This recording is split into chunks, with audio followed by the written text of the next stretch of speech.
Прислали мне комплект амортизаторов и насоса взамен моего. Я его отправлял в город Ставрополь. Это амортизаторы и насос Николая. Я так смотрю, задний левый амортизатор не меняли, вместо него поставили правый. В общем, сейчас буду смотреть, в каком они состоянии. Естественно, запишу видео. Посмотрим. Итак, первое видео амортизатора. Это видео делаю специально вертикальным для того, чтобы некоторые умники мне не писали в комментариях, что так не проверяют амортизаторы, как я, горизонтально. Я их так проверяю только из-за удобства для видео. А так, собственно, если он мертвый, то он мертвый. И даже в таком состоянии, и в таком положении. Амортизатор полностью в вертикальном положении. Как видно, шток провалился, никаких усилий не потребовалось. Амортизатор полностью убитый. Также он тек. Ну, судя по всему, вот видно еще вот такой вот косяк. Отбойник оторвался от чашки.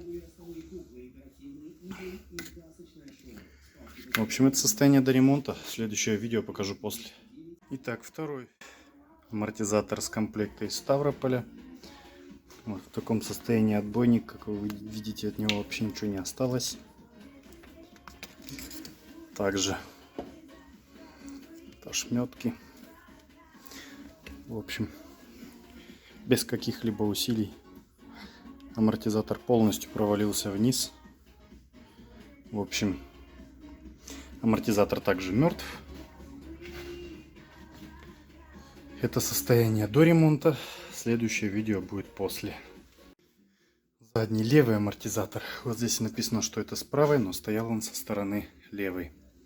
В общем, еще раз покажу. Да, амортизатор стоит горизонтально, без каких-либо усилий. Шток провалился внутрь. Амортизатор не рабочий.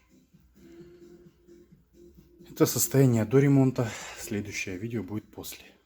Итак, снимаю я этот амортизатор в привычном для меня положении, потому что так мне снимать намного удобнее, чем вертикально.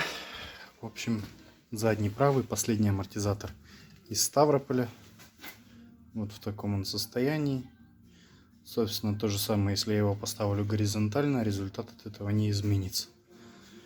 В общем, это состояние до ремонта. Амортизатор мертвый. Пока ничего не могу сказать, что с ним. После вскрытия будет все ясно. Передний левый амортизатор Active Body Control из Ставрополя. В общем, вот этот отбойник я восстановил. Он сейчас на месте. Сам амортизатор тоже восстановлен. Шток не люфтит, не стучит. Амортизатор работает в исправном состоянии полностью. Амортизатор готов к установке на автомобиль. Передний правый амортизатор Active Body Control из города Ставрополь. Амортизаторы, которые за место моих мне прислал Николай. В общем, здесь отбойник тоже восстановлен, сидит плотненько. Отбойник был заменен.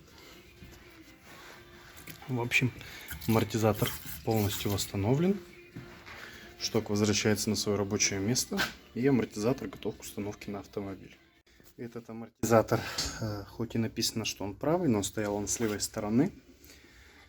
Из того самого комплекта, который мне прислали с города Ставрополь. В общем, амортизатор тоже полностью восстановлен. Шток амортизатора возвращается на свое рабочее место. Продавить его тяжело под всем весом своего тела. Амортизатор не люфтит, не стучит. Готов к установке на автомобиль. Также были полностью перебраны гидроцилиндры. У них было очень много грязи. Прям большой нарост. Все это было отмыто, заменено. Сальники. Вот эти сальники стояли там. Практически все сальники в таком состоянии. Сальники заменены на новые. Ну и последний амортизатор из этого комплекта. Задний правый. Тоже полностью восстановлен. Амортизатор возвращается на свое рабочее место. Опять же повторюсь, для умников. Почему горизонтально, а не вертикально? Ну, потому что, во-первых, мне так удобнее снимать видео. А во-вторых, в принципе, в предыдущих я показал в вертикальном положении, что особо разницы я не вижу в проверке амортизатора.